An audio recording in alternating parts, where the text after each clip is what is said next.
아멘.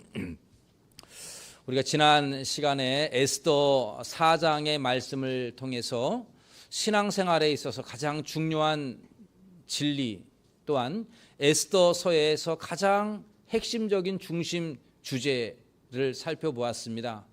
여러분 기억하실지 모르겠는데 그것은 바로 하나님의 섭리였습니다. 하나님의 섭리, 섭리라는 말이 뭐죠? 앞을 내다보시고 미리 하나님께서 선하신 손길로 준비하시는 거, 인도하시는 것, 이 하나님의 모든 행위를 가리켜서 섭리라고 말합니다. 이 기독교적 용어, 이걸 우리가 꼭 잊지 말아야 된다라고 제가 힘주어 강조했던 것도 여러분 기억하실 겁니다. 앞을 내다보고 미리 준비하시는 선하신 손길을 섭리라고 말합니다. 예를 들어 보면 창세기에 하나님께서 야곱과 그 가족을 미리 내다보셨어요. 가나안 땅에 있다 보면 앞으로 크게 흉년이 들 것인데 이 흉년에 이 가나안 땅에 있는 야곱의 가족도 죽게 될 것이다. 이걸 아시고 이 고통을 미리 아셨어요. 그리고 하나님은 이 야곱의 가족을 돌보기 위하여 어떻게 섭리하셨습니까? 그의 11번째 아들인 요셉을 애굽의 노예로 팔리게 하셨고 결국 그 요셉이 애굽의 총리가 되게 하셨어요. 그래서 이 애굽의 총리가 된 요셉의 보호 아래서 야곱의 가족들이 흉년을 무사히 넘길 수 있도록 그렇게 하나님이 섭리하신 것이죠. 그래서 창세기 45장 5절에 보면 요셉이 자기를 미워하는 형들에게 이렇게 말을 합니다. 당신들이 나를 이곳에 팔았다고 해서 근심하지 마소서, 한탄하지 마소서. 우리 그 다음에는 같이 한번 읽어봅시다. 하나님이 생명을 구원하시려고 나를, 사실 형들이 미워해서 요셉을 애굽에 팔아 넘겼잖아요. 노예로 팔았잖아요. 그런데 요셉은 그렇게 생각하지 아니하고 야곱의 가족을, 우리 가족을 가뭄에서 돌보시고 구원하시기 위하여 하나님이 나를 먼저 보내신 섭리다. 섭리라는 말을 하진 않았지만 우리가 이것을 가리켜서 하나님의 섭리라고 말하는 것입니다. 마찬가지로 오늘 본문의 배경이 되는 이 유다 백성들, 바사 제국에, 페르시아 제국에 살고 있는 유다 백성들을 하나님께서 구원하시고 보호하시기 위해서 어떻게 섭리하셨냐면 유다인이었던 에스더를 왕후가 되게 하셨습니다. 마치 요셉을 애굽의 총리가 되게 하셔서 야곱의 가족들을 보호하신 것처럼 에스더를 바사의 왕후가 되게 하여서 유다 민족들을 보호하시는 하나님의 놀라운 섭리가 오늘 본문에 잘 담겨져 있습니다. 이거는 오늘도 마찬가지라 그랬습니다. 하나님은 오늘날 저와 여러분들, 우리 하나님의 자녀된 저와 여러분들을 죄에서 구원하시고 보호하시고 인도하시기 위해서 끊임없는 하나님의 선하신 손길로 우리를 섭리하고 계심을 우리는 항상 염두에 두어야 한다라고 말씀을 드렸습니다.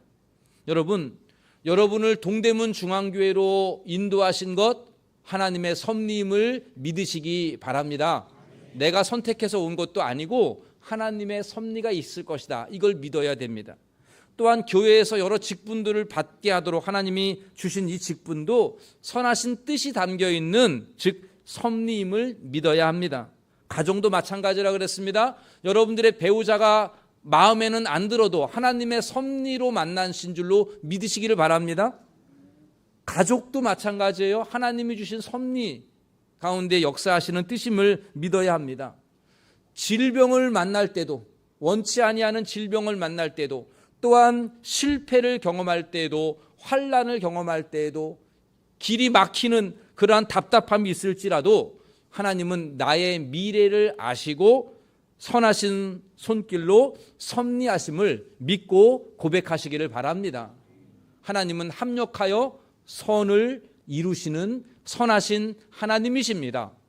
요셉이 비록 애굽의 노예로 팔렸을 때는 비참한 모습이었어요. 보디발의 아내의 유혹 때문에 요셉은 또 감옥으로 그 노예에서 더 못한 감옥으로 갔어요. 완전히 실패의 삶을 살고 있었지만 그 가운데는 하나님의 섭리가 있었습니다. 그 하나님의 섭리대로 역사하셔서 마침내 그 하나님의 섭리의 뜻을 하나님은 요셉을 통하여 이루셔서 야곱의 가족을 모든 가뭄의 고통에서 구원하신 것이죠. 오늘 우리도 하나님의 선하신 섭리가 나의 삶 속에 내 주변에 역사하셔서 마침내 합력하여 선을 이루게 될 줄로 굳게 믿는 우리 모두가 되시기를 간절히 소원합니다. 이제 그렇다면 나에게 주어진 이 하나님의 섭리, 모든 환경이 하나님이 선하신 손길이 역사하시는 섭리일진데 그러면 나는 뭐 해야 하면 좋겠습니까? 어떻게 해야 할까요? 가만히 있으면 될까요? 그게 아니고 오늘 본문은 우리에게 우리가 하나님의 섭리 아래에 있을 때에 우리가 할 수 있는 것 세 가지를 가르쳐 주고 있습니다. 첫 번째는 하나님의 뜻대로 살겠다는 결심이 필요합니다. 결심. 그냥 하나님이 알아서 해주겠지 이러한 것이 아니라 하나님의 뜻대로 살겠습니다. 이걸 계속 결심하는 거예요. 하나님의 섭리에 순종하겠습니다. 결심하는 겁니다. 여러분 날마다 결심하시기를 바랍니다. 그냥 결심이 아니고 하나님의 뜻대로 하나님의 섭리 아래 살고 순종하기를 결심하는 겁니다. 오늘 본문에 보면 앞서 13절 14절에서 모르드게가 에스더에게 세 가지로 권면하죠. 첫 번째는 너 혼자 살려고 생각하지 말아라. 두 번째는 네가 침묵하면 우리는 다른 데로 말미암아 구원받는다. 다른 데 뭔가 있을 것이다. 우리는 반드시 구원받는다. 세 번째, 네가 왕호가 된 것이 이때를 위함이 아니지 누가 알겠느냐? 이 세 가지 말을 해요. 이 말에는 사실은 모르드게는 하나님의 섭리라는 말을 언급하지 않았지만 우리가 신앙으로의 눈으로 봤을 때는 하나님의 섭리가 있다라고 하는 것이 깔려져 있는 것이죠. 이러한 이 모르드게의 권면 앞에 에스더가 결심하게 됩니다. 그 말을 듣고 결심해요. 그 섭리 앞에 순종하기로 결심하는 거죠. 내가 왕후의 자리에 앉은 것이 하나님의 섭리라면 마땅히 순종해야 되기 때문에 그는 순종합니다. 오늘날 우리도 마찬가지. 우리 모두가 하나님의 섭리 앞에 순종해야 합니다. 하나님의 선하신 뜻 앞에 순종해야 합니다. 그 뜻대로 살기로 결심해야 합니다. 여러분 복음성가 중에 이런 게 있어요. 주님 뜻대로 살기로 했네 뒤돌아서지 않겠네 이랬잖아요. 주님 뜻대로 살기로 날마다 결심하는 거예요. 하나님께서 보이지 않는 손길로 오늘도 나와 함께 하신다고 한다면 이 사실을 이 섭리를 믿으신다면 우리의 고백은 주님 뜻대로 살겠습니다. 주님의 선하신 섭리대로 이루어지도록 제가 하나님의 뜻대로 살고 싶습니다. 이러한 결단, 이러한 결심이 우리 모두에게 있기를 간절히 원합니다. 사랑하는 성도 여러분, 하나님 뜻대로 살기로 결심하십시오. 아멘. 주님이 선하신 섭리와 손길이 있음을 믿고 주님 그 뜻대로 제가 살겠습니다. 이러한 결심이 있기를 바랍니다. 어떻게 하면 이제 이 남편 버리고 새로운 남자 만날까? 이거 아니고 감당하시고 감사하시기를 바라요. 나에게 주어진 직분 이거 어떻게 하면 내년에 벗어날까? 어떻게 목사님에게 강하게 얘기해서 나 이 직분 안 맡을까? 이런 게 아니라 주어진 사명에 감사하며 감당하는 거예요. 여러분들 주어진 환경 속에서 제일 중요한 거는 하나님의 선하신 손길이라면 그 뜻대로 결심하며 사는 거예요. 주어진 환경을 불만을 내는 게 아니라. 여러분 요셉이 그렇게 밑바닥으로 갈 때에 불만을 이야기합니까? 그러지 않잖아요. 그 모든 환경 앞에 감사하시고 내가 주님의 뜻 앞에 순종하겠습니다. 이러한 결심으로 나아가는 우리 교회 되시기를 간절히 원합니다. 두 번째로 우리가 하나님의 섭리 앞에서 할 수 있는 게 두 번째가 있다면 그것은 바로 기도예요. 기도.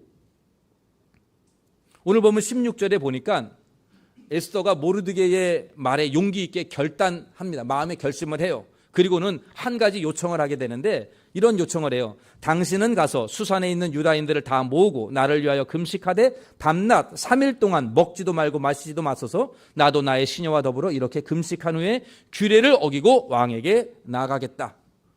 3일 동안 금식하겠다는 거예요. 자기도 금식할 테니까 우리 모든 유다인들도 그렇게 하도록 모르드게에게 요청하고 있어요. 아쉬운 대목이 있어요. 한 가지. 하나님이라는 말을 하질 않아요. 에스더가.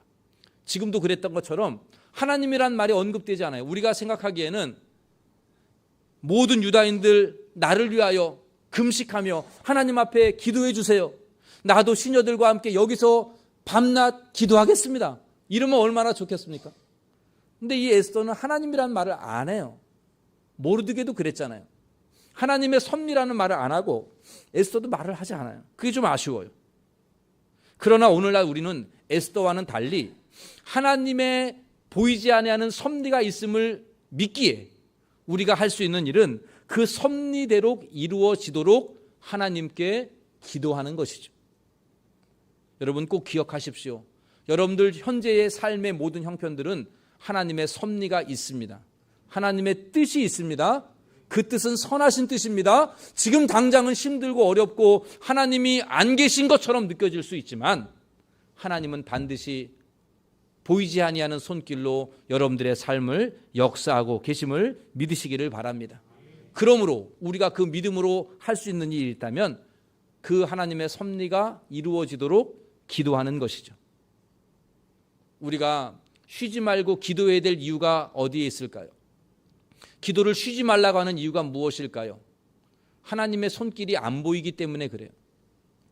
에스더서 말씀을 보면 유다인들은 하나님의 손길들을 못 보고 있어요. 하나님이란 말을 하질 않잖아요. 그러나 하나님은 그들이 모르던 알던 상관하지 아니하고 유다인들을 보이지 않는 손길로 그들을 섭리하고 계셨습니다. 오늘도 마찬가지예요. 여러분 하나님의 손길들이 자주 보입니까? 여러분 지난 한 주간에 하나님이 섭리하시는 손길들이 보이셨습니까? 잘 안 보이잖아요. 그냥 살잖아요. 그러기에 우리가 할 수 있는 건 기도예요. 눈에 안 보이니까 하나님의 섭리대로 이루어지기를 원합니다. 나는 잘 모르겠지만 내가 어떻게 살아가는 게 하나님의 뜻인지를 잘 모르겠지만 하나님의 뜻대로 살겠습니다. 그리고 그 뜻대로 이루어지기를 원합니다. 기도하는 것이죠. 사랑하는 성도 여러분, 이제 9월이 시작이 되었습니다. 무더위가 꺾이고 이제는 선선한 가을이 시작이 되었잖아요. 부탁드립니다. 기도를 회복합시다. 새벽에 나와서도 기도하시고요. 주중에 그냥 평일에 나와서도 기도하시고 또 저녁에도 기도하시고 수요 예배도 좀 나오시고요. 금요 기도에도 좀 많이 나오셔서 함께 기도하시기를 바랍니다. 아유 목사님 저 그렇게 시간이 안 돼요. 네 그래요. 그러면은 강요 안 할 테니까 집에서 좀 기도하십시오. 그리고 쉬지 말고 기도하십시오. 쉬지 말고 사무실에 있던 가정에 있던 전철을 타던 걸어가던 여러분 기도하는 마음으로 걸어가십시오. 그 기도는 간단해요. 오늘도 보이지 아니하는 하나님의 섭리가 나에게 있을진데 하나님 그대로 이루어 주옵소서. 그거 기도하잖아요. 그렇게 기도하십시오. 전철을 기다리면서도 그렇게 한번 기도하시면 얼마나 좋겠습니까? 이렇게 우리 모두가 이렇게 쉬지 않고 기도하는 삶으로 말미암아 하나님이 여러분들의 기도에 응답하셔서 선하신 손길로 여러분들과 여러분들의 가정을 선히 인도하여 주시기를 간절히 소원합니다. 마지막 한 가지 더 우리가 하나님의 섭리 앞에 할 수 있는 것 또 하나 있다면 마지막으로는 하나님 앞에 여러분들의 삶을 맡기는 겁니다. 그것을 가리켜서 의탁이라고 말할 수 있겠죠. 여러분들의 미래를 맡기시는 것, 여러분의 생명을 맡기시는 것, 여러분의 자녀를 맡기시는 것, 여러분이 하는 사업을 하는 일들을 주님의 손에 맡기는 의탁, 이것이 필요합니다. 오늘 본문 16절 후반부에 보면 우리에게도 너무도 유명한 말이 있어요. 에스더의 말이죠. 뭡니까? 죽으면 죽으리이다. 죽으면 죽으리이다.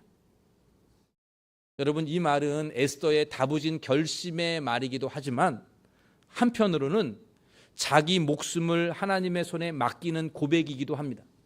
왜냐하면 왕이 안 불렀을 때 왕 앞에 나아가는 것은 죽는 행위거든요. 죽음의 길로 가려고 결심하고 있잖아요 지금. 그러면서 죽어도 좋다 이 말이에요. 에스더의 고백과 유사한 말을 했던 사람이 바로 야곱이에요. 창세기 43장에 보면 애굽의 양식을 얻으려고 이제 야곱의 아들들이 가잖아요. 근데 요셉이 총리된 요셉을 못 보고 누군지를 모르고 있었고 요셉은 알고 있었잖아요. 그래서 일부러 요셉이 이들을 시험합니다. 뭐라고 얘기하냐면 너희들은 염탐하러 왔구나 이렇게 얘기를 하면서 아니라고 막 그러니까 그러면 증거를 보여라 하면서 집에 있는 동생 데리고 와라. 베냐민 데리고 오라는 거예요. 그리고는 다 도망갈 수 있으니까 그 형이었던 형인 시므온을 볼모로 잡아놔요. 애굽에 잡아놓고 너 동생 데리고 와. 그러면 너희들의 말을 믿을게. 이렇게 얘기를 해요. 그래서 도로 가나안 땅으로 갑니다. 형들이. 아버지에게 다 이야기해요. 시므온이 잡혔습니다. 그리고 동생 베냐민 데리고 오랍니다.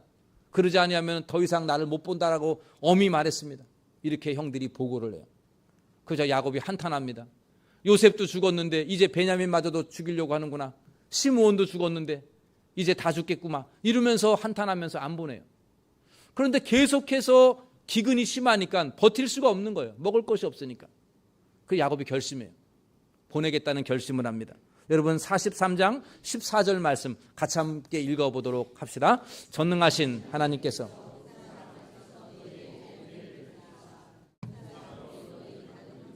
베냐민을 돌려보내게 하시기를 원하노라. 내가 자식을 잃으면 베냐민 보내겠다 하면서 내가 자식을 잃으면 잃게 되면 잃으리로다. 이 말하고 죽으면 죽으리다. 같은 말이에요. 이제는 체념하고 보내는 거예요. 체념하고. 에스더도 죽으면 죽으리다. 이 말도 더 이상 할 수 있는 게 없어요. 모르드게의 말에 자기가 할 수 있는 일은 그냥 죽음을 각오하고 가는 길밖에 없는 거죠. 여러분, 이 말은 아무것도 할 수 없어서, 이제 내가 아무것도 할 일이 없어서, 할 수 있는 게 없어서 완전히 절망적인 상황 속에서 하나님 앞에 맡기는 고백이 바로 이 말이에요. 하나님의 섭리대로 이루어지기를 바라며 내 모든 삶과 미래를 하나님께 전적으로 맡기는 고백. 이게 죽으면 죽으리다. 비록 에스더는 하나님이 나를 살려줄 걸 하나님 앞에 맡기면서 죽으면 죽겠습니다. 이렇게 말을 하진 않았지만 그의 말 속에 담겨있는 체념에는 오늘 우리가 받아들여야 될 것은 하나님 앞에 내 모든 미래를 맡기는 것이죠. 사랑하는 성도 여러분, 하나님께서 여러분들에게 배우자를 주시고 형제를 주시고 또한 가족을 이루게 하셨는데 그 모든 것 하나님이 주신 것입니다. 여러분들이 운영하시는 사업장, 직장, 일터 다 하나님의 섭리가 그 안에 숨어 있다라고 말씀을 드렸습니다. 이 교회에 함께 신앙생활하는 저와 여러분들, 함께 수고하는 우리 모두들 다 하나님의 섭리가 우리 가운데 있는 것이죠. 하나님의 선하신 손길, 합력하여 선을 이루시는 그 하나님의 놀라우신 계획, 우리를 돌보시고 인도하시고 복 주시기 위한 하나님의 뜻이 있습니다. 그런데 그 뜻을 이루기 위해서는 그 과정 속에서는 많은 어려움이 있어요. 하나님의 섭리 가운데는 때로는 우리를 실패와 고통과 환난으로 우리를 몰아넣을 때가 있습니다. 또 때로는 아플 때도 있고요. 위험할 때도 있고요. 좌절을 경험할 때도 있어요. 분명히 하나님이 나와 함께 하시는 것은 알겠는데 어찌 내 삶은 이 모양이 있고 이럴까 이렇게 생각할 수 있다고. 아무것도 변화되지 않는 나의 답답한 현실 속에서 우리는 때로는 좌절하게 됩니다. 그러나 우리는 에스더처럼 죽으면 죽으리이다. 여러분의 미래를 전적으로 하나님 앞에 의탁할 수 있기를 간절히 바랍니다. 내 힘으로 할 수 있는 것 없습니다. 여러분의 지혜로 문제를 해결해낼 수도 없습니다. 두 손을 들고 항복하고 여러분들의 미래를 그저 하나님의 손에 맡기는 길밖에 우리가 할 수 있는 일이 없습니다. 그런데 놀라운 일은 여러분의 미래를 하나님께 맡길 때 하나님의 선하신 손길로 여러분들과 함께 하신다는 사실이죠. 우리 모두가 이 맡김에 하나님 앞에 모든 것을 맡기는 은혜를 우리 모두가 경험할 수 있기를 원합니다. 우리 구주 되시는 예수님도 십자가상에서 인류의 모든 죄를 짊어지시고 대속의 죽음을 죽으실 때에 마지막에 이렇게 말씀하셨습니다. 누가복음 23장에 보면 내 아버지여 내 영혼을 아버지 손에 부탁하나이다. 내 영혼을 아버지 손에 부탁하나이다. 우리 예수님은 마지막 이 목숨을 십자가상에서 아버지 손에 부탁했습니다. 그리고 하나님 아버지는 그 아들 예수를 그 죽음에서 권세를 물리치시고 부활하게 하셨고 하늘 보좌 우편에 앉으시는 영광의 자리를 그에게 허락하시면서 높여주셨습니다. 예수님께서 그 모든 뜻을 이루시고 대속의 죽음을 죽으시고 그 영혼을 맡기셨을 때 성부 하나님이 아들을 높이셨습니다. 사랑하는 동대문 중앙교회 성도 여러분, 하나님 앞에 맡기는 것은 복된 일입니다. 하나님 앞에 맡기는 것은 사는 길입니다. 우리 모두가 이 믿음의 신비를 경험할 수 있게 되기를 간절히 원합니다. 오늘 우리는 지금도 잘 보이지 아니하는 하나님의 섭리 앞에서 과연 우리가 무엇 할 수 있을까를 함께 잠시 동안 살펴보았습니다. 첫째는 믿음으로 결단하라. 하나님의 뜻대로 살기를 결심하라. 매일같이 주님, 내가 주님 뜻대로 살겠습니다, 고백하라 그랬습니다. 두 번째는 늘 기도하라 그랬어요. 하나님의 뜻이 이루어지도록, 하나님의 섭리 가운데 이루어지도록 기도하라 그랬습니다. 마지막으로는 우리 모든 삶을, 미래를 하나님의 손에 의탁하라, 맡기라 그랬습니다. 그렇게 놓고 보면 여러분이 하나님의 섭리 신앙은 신앙생활의 뼈대예요. 뼈대. 이거 말고 뭐 더 이상 이야기할 게 어디 있어요? 신앙생활이라는 게 뭡니까? 하나님의 선하신 손길이 있다는 걸 믿고, 그래서 그 하나님의 뜻대로 살기로 결단하고, 날마다 하나님의 뜻대로 살기로 결단하고, 쉬지 않고 그 뜻대로 이루어지기를 기도하고, 그리고 내 모든 삶을 하나님의 손에 맡기는 것, 그것 말고 더 뭐가 필요하겠습니까? 우리 동대문 중앙교회 성도 여러분들이 이 하나님의 섭리 신앙으로 날마다 살아 늘 하나님 앞에 결단하고 기도하고 의탁함으로 말미암아 하나님의 놀라운 선하신 손길이 여러분들의 인생을 주관하는 놀라운 복된 삶이 되시기를 간절히 원합니다. 우리 동대문 중앙교회 모든 성도님들의 미래가, 나의 남은 삶이 얼마나 남지 아무도 몰라요. 내일 죽을지, 10년 후에 죽을지, 5년 후에 죽을지 누가 알아요? 어떤 일이 벌어질지, 오늘 내일 어떤 일이 나에게 있을지 누가 압니까? 그러나 보이지 아니하는 하나님의 손길들이 역사하실 줄 믿고 오늘도 하나님의 뜻대로 제가 살겠습니다, 하나님의 뜻이 이루어지기를 원합니다 기도하며 여러분들의 인생을 주님의 손에 완전히 맡기는 우리 귀한 믿음의 성도님들이 되시기를 간절히 원합니다. 그리하여 하나님의 선하신 손길이 여러분들과 함께 하셔서 여러분들의 삶이 놀라운 은혜가 넘치게 되기를 주님의 이름으로 간절히 축원합니다. 우리 시간 함께 찬양 한 곡 부르기를 원합니다. 내일 일은 난 몰라요. 함께 찬양할 수 있기를 바라는데요. 여러분 이 찬양 다 아시죠? 내일 일은 난 몰라요. 찬양 여러분 다 아시죠? 우리 함께 같이 찬양 부르는데, 여러분 이 찬양은 참으로 놀라운 찬양이에요. 이 하나님의 섭리를 다 담고 있기에 그 하나님의 섭리를 고백하면서 함께 찬양할 수 있기를 바랍니다. 찬송합시다.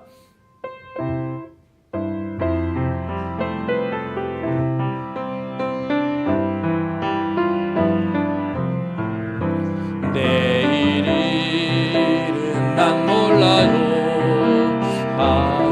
하루하루 살아요. 불행이나 여행함도 내 뜻대로 못해요. 험한 이 길 가고 가도 끝은 없고 보네요. 주님 예수 팔레미사 내 손 잡아주소서. 내일 일은 난 몰라요. 장래일도 몰라요. 아버지여 날 붙드사 평탄한 길, 좁은 이 길 진리의 길, 좁은 이 길 진리의 길, 주님 가신 그의 길, 힘이 들고 어려워도 찬송하며 감리. 성령이여 성령이여 그 음성을 항상 들려주. 내 마음은 정했어요. 내 마음은 정했어요. 변치 않게 하소서. 내일은 난 몰라요. 장래일도 몰라요. 아버지여 아버지여 주신 소명. 만왕의 왕 예수께서, 만왕의 왕 예수께서 이 세상에 오셔서 만 백성을 구속하니 참 구주가 되시네. 순교자의 본을 받아 나의 믿음 지키고 순교자의 신앙답 이 복음을 전하세. 불과 같은 성령이여 내 맘에 항상 내줘. 선곡하는 그날까지 주여 지켜주옵소서. 우리 함께 같이 잠시 동안 기도하기를 원합니다. 오늘 세 가지 우리 함께 생각했습니다. 하나님의 섭리 앞에, 보이지 아니하는 하나님의 손길 앞에 날마다 주 뜻대로 살기로 결심하게 하시고, 날마다 기도하는 삶이 되게 하시고, 내 모든 삶을 주님 앞에 의탁하오니 주여 나를 통하여 주님 뜻 이루어 주옵소서. 우리 함께 같이 잠시 동안 기도하겠습니다. 은혜로우신 하나님, 우리의 삶을 주관하시는 하나님, 내 모든 삶을 통치하시고 다스리실 하나님을 찬양합니다. 보이지 아니하는 하나님의 손길들이 내 속에 역사하고 계시고, 오늘도 내 삶의 밑바탕에 그 손길이 역사하고 계시는 줄로 압니다. 아버지 하나님, 이 종이 온전히 하나님의 뜻 앞에 순종하기를 원합니다. 하나님의 섭리 앞에 순종하기를 원합니다. 나에게 주어진 삶을 믿음으로 받아내게 하시고 감사로 받아내게 하여 주옵시고, 나에게 주어진 환경을 기쁨으로 받게 하여 주옵시고, 그 은혜로 살게 하여 주옵소서. 아버지, 쉬지 않고 기도하기를 원합니다. 늘 하나님의 섭리와 하나님의 뜻이 이루어지기를 원합니다. 주여, 이 종이 기도하고 나아갈 때에 주여 역사하여 주시고 하나님의 놀라운 기적의 손길들이 내 삶 속에 나타나지게 하여 주옵소서. 주여, 내 인생을 주님께 맡깁니다. 미래를 주님께 맡깁니다. 나의 삶에 남은 호흡이 그날까지, 다하는 그날까지 내 삶을 온전히 주님 맡아 주장하여 주시옵소서. 주의 뜻을 이루어 주옵소서. 사랑의 주님, 오늘도 우리 동대문 중앙교회 성도님들의 삶 속에 함께 하시고 주의 선하신 손길로 섭리하여 주심에 감사합니다. 우리는 이스라엘 백성들처럼 하나님의 손길을 잘 느끼지 못하지만 그럼에도 불구하고 하나님의 선하신 뜻이 내 속에 있고 역사하는 줄로 믿습니다. 주여, 저희들이 이 믿음 가지고 날마다 하나님의 뜻 앞에 순종하기를 결단하게 하여 주옵소서. 주어진 환경을 불만과 불평으로 나아가지 않게 하시고 감사와 기쁨으로 받게 하여 주시고, 주신 환경 앞에 하나님의 뜻이 이루어지기를 결심하며 하나님 앞에 순종하기를 결단하는 우리 모두가 되게 하여 주시옵소서. 하나님, 하나님의 손길이 어떻게 역사하시는지 알 게 없기에 그저 우리는 기도할 따름입니다. 하나님의 뜻이 이루어지기를 바랄 뿐입니다. 하나님, 우리 가정 속에 주의 선하신 뜻을 이루어 주시옵소서. 사람의 뜻이 아니라 하나님의 뜻이 역사하게 하여 주시옵소서. 주님, 우리 성도님들의 삶을 주님의 손에 의탁합니다. 하나님, 우리의 영혼, 우리의 남은 인생 이제 내 마음대로 살지 않고 하나님의 손에 붙들림 바 되게 하시옵고, 주님의 섭리 가운데 저희들을 사용하여 주시어서 하나님 영광을 나타내 주시옵소서. 하나님의 손에 붙들린 인생이 복된 인생이고 사는 삶인 줄로 믿사오니 주여, 우리 모두가 내 모든 인생을 주님의 손에 맡기게 하시고 주님의 손에 들려질 때 주의 영광 나타내 주시옵소서. 이 모든 말씀 살아계신 우리 주 예수님의 이름으로 기도하옵나이다. 아멘. 준비하신 예물 하나님